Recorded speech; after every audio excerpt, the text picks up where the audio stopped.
ওং নমো নারায়ণায়। প্রেমে ব্যর্থতা এখন বর্তমানে বেশি দেখা যাচ্ছে, বিশেষ করে ছোট ছোট ছেলে মেয়েদের ক্ষেত্রে বলছি।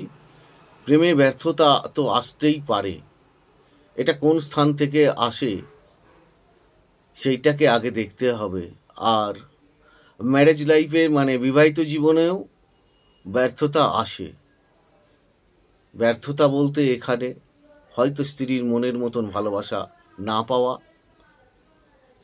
এটাই হচ্ছে ব্যর্থতা, ম্যারেজ লাইফের ব্যর্থতা। এটা দেখুন তো আপনি আপনার হাতে আপনার হৃদয় রেখার কোন কোন জায়গায় ক্রস সাইন হয়ে রয়েছে, এবং হৃদয় রেখা যত একাধিক ক্রস সাইন থাকবে তত জানবেন আপনি ভালোবাসার দিক থেকে ধোঁকা পাবেন। আপনি যাকে ভালোবাসবেন তার দিক থেকে আপনি ধোঁকা পাবেন।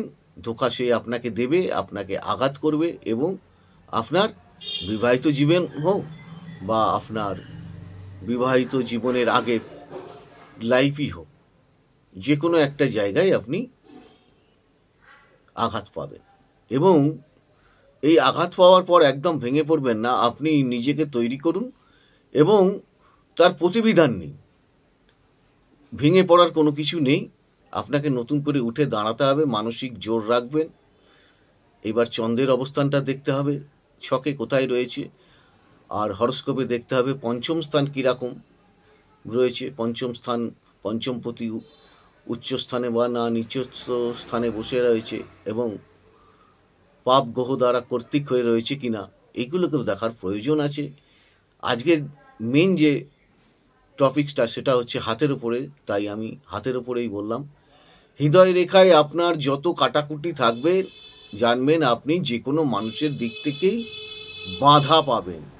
সেই মানুষটিকে আপনি যত ভালোবাসবেন সেই মানুষটি আপনাকে তার জীবনের গুরুত্ব দেবে না, মেনে নিতে চাইবে না।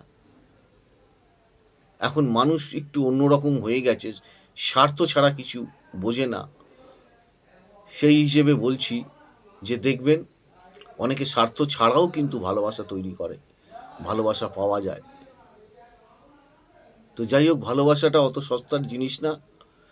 আপনি যদি এরকম আঘাত পেয়ে থাকেন, আপনার হাতের রেখাটা দেখুন, শিরোরেখাটা দেখুন, সঙ্গে পঞ্চম স্থান দেখবেন, একাদশ স্থান দেখবেন, যে সাফল্য কোথায় লুকিয়ে রয়েছে সেই সাফল্য প্রতিকার করুন।